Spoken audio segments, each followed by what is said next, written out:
د دومره خطرناکه ورځ ده چې په دغه ورځ باندې کله دا زلزله راشي نو پی ورکوونکي زنانه چې دې ته دا بچی ډېر زیات خوږ وي دا به د خپل بچی به د دې نه هیر شي د دې هیبت ته وجه او کومو زنانو چې په خېټه باندې حملونه وي دغه ډېر هیبت ته وجه حملونه به وغورځېږي نو دا زلزله به کله راځي نو په دې کې بعضې مفسرین وایي چې دا زلزله حقیقتا ده او که نه دا کنایه ده د هیبت نه یا خو دا مطلب دی چې دا زلزله به هم دقه شان زلزله راځي دا ځمکه به خوځېږي او یا دا مطلب دی چې د قیامت په ورځ باندې به سختي دومره زیاتې وي لکه څنګه سړي باندې په زلزله کې سختي وي نو دې نه زیاته سختي په قیامت کې وي نو یو قول پکې د علقمه او د شعبي رحمه الله او د ابی بن کعب رضی الله عنه هغې وایي چې دا به د قیامت نه مخکې دا زلزله راځي د قیامت نه مخکې شپږ علامات ذکر کړل چې دا شپږ علامات به د قیامت نه مخکې راځي قرب قیامت ته یعنی قیامت ته نږدې لومبنۍ علامت به دا وي چې ستوري به یو بل سره وجنګېږي ستوري به یو بل سره وجنګېږي دغه رنګې د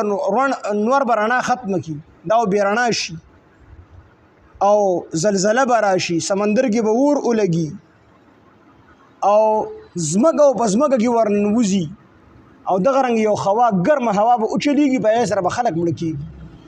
نو هغې وایي چې دا به د قیامت نه مخکې وي دویم قول پکې دا دی چې دا به بلکل د قیامت په ورځ باندې نفخ اوله لومبنۍ شپېلی چې کله اسرافیل علیه السلام پوکي نو مونږ ویلي چې دا شپېلی به د ړومبې چې کله اسرائیل علیه السلام دا شپېلی شروع کړي دا په دمه دمه خو دا چې څومره زیاتېږي په دومره به خلکو په دې زړونو باندې هیبت راځي اواز به درنېږي خلکو باندې به هیبت راځي نو وي دقې ړومبنۍ شپېلی سره به دا زلزله راشي نور به چې کوم دی راوغورځېږي ستوري به راوغورځېږي اسمانونه به راوغورځېږي سمندرونو کې به اور ولګي د جمعې ورځ به وي او هر سړی به د خپل ځان مناسب یو کار لتلی وي څوک نوکر دی نوکرۍ لتلی وي څوک دکاندار دی دکاندارۍ لتلی وي په خپل خپل کار کې به خلک مشغوله وي او دغه شان یکدم به اواز شروع شي او دا اواز به ورو ورو غټېږي او د خلکو په زړونو باندې به هیبت راځي نو د دې نه نفخ اوله مراد ده او دریم قول پکې دا دی چې نفخ ثانی یعنی دویمه شپېلی اسرافیل علیه السلام چې کله ړومبی شپېلی پوکي نو بس ټوله دنیا به ختم شي قیامت په واقع شي بیا د ړومبنۍ او د دویمې شپېلی په منځ کې 40 کاله د راجح قول مطابق دا فیصله به وي دا په فاصله به وي 40 کاله یعنی اسرافیل علیه السلام چې کله ړومبی شپېلی پوکي قیامت واقع شي هر څه ختم شي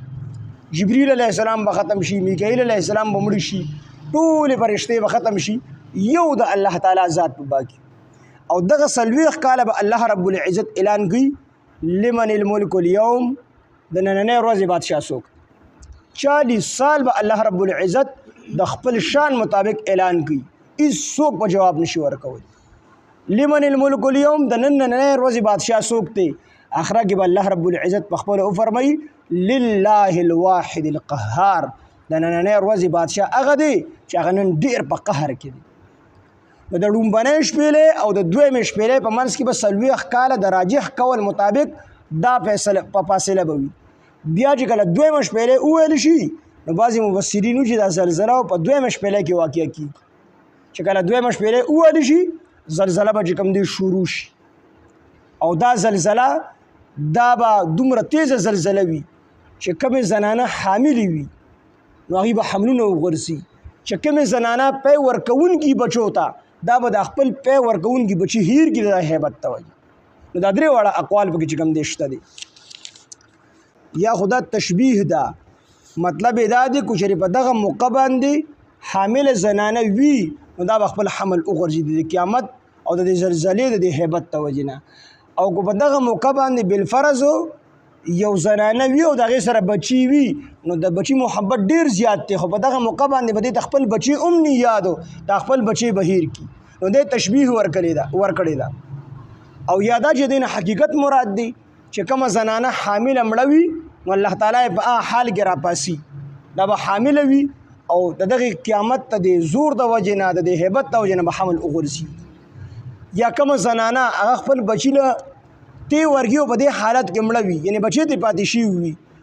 نو په قیامت کې به الله تعالی په دې حالت کې راپاسي نو په دغه د هیبت د وجې نه به د دې نه بیا د خپل بچي یېري. نو دواړه صورتونه پکې ممکن دي. دا خلک به داسې وي لکه څنګه نشیانو چې نشه کړي په خپل ځان نه پوهېږي. نو د الله تعالی د دې هیبت د وجې نه د دې قیامت د دې هیبت د وجې نه به دا خلک داسې مدهوشه وي چې ته به وایې چې دوی نشه کړې ده، یعنې د الله تعالی د عذاب د وجې نه به دا خلک نشه وي.